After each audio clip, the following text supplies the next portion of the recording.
All right, in this video, I'm going to talk a little bit about a few aspects of group disability income insurance policies. These are commonly offered through companies, so the group would be employees of the company. They could be short-term or long-term, and in some cases, if you have a benefits package that's available, or maybe during an open enrollment meeting for your employer, they may present various options that are available. They may have some that are already part of your compensation package, but then they may have other options, perhaps that you can elect to purchase as well. So they may already include a long-term disability component, but then perhaps they offer a short-term disability policy that's available to you should you wish to have one. Now, for these kinds of policies, they are generally not portable. So what that would mean is when you leave your employer, the policy goes away. So from that standpoint, it might make sense for you to explore individual policies or possibly policies through professional organizations, things like that would follow you should you switch employers or something like that.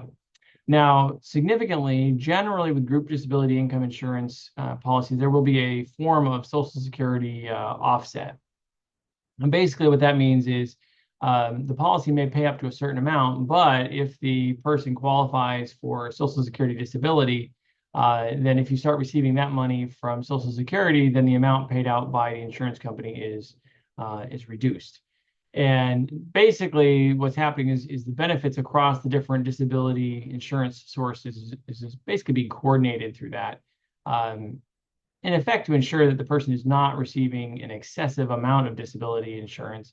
And in a prior video, I kind of discussed that, but in short, it would create some not very great incentives if a person could actually collect, for instance, more income total by being disabled than by working.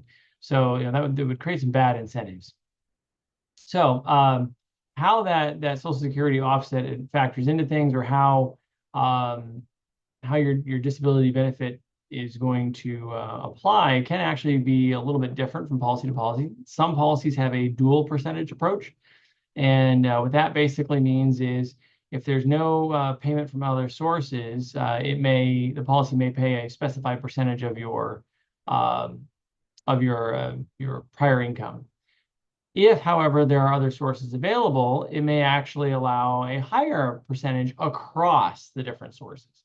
So if, let's say, the policy was going to pay for 60%, if there are no other sources, maybe it pays for 70, 75% across all sources. So if you're getting Social Security, it would factor in that, and then it could be additive up to, say, the 75%, depending on what the percentages are. Now, there is an interesting aspect of how this could apply then with that integration with Social Security, and what could happen sort of in how this could really play out. So basically, some of these policies will make payments or may pay the sort of full amount of maybe the 70, 75%, whatever, but with the anticipation that the person would qualify for Social Security disability. But qualifying for Social Security disability takes time. And if a person eventually qualifies, they may actually get all those back benefits, but it could take quite some time. So some policies will actually basically make payments at the estimated Social Security disability level in anticipation of that being awarded.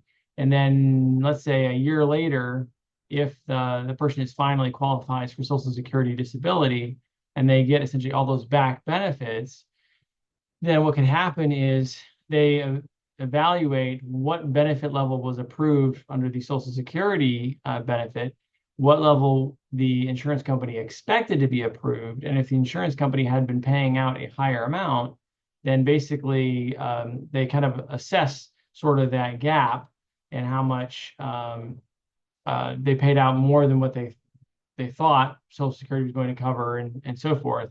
And that can actually lead to a situation in which the insured individual actually has to kind of pay back some of the excess benefits they received relative to what the insurance company thought the Social Security payment was going to be.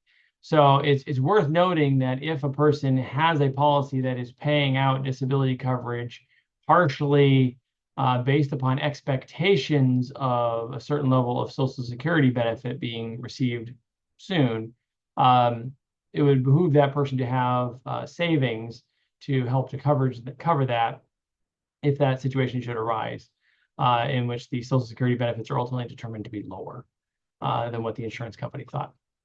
Okay, hopefully this video has been helpful. Thank you for watching and have a great day.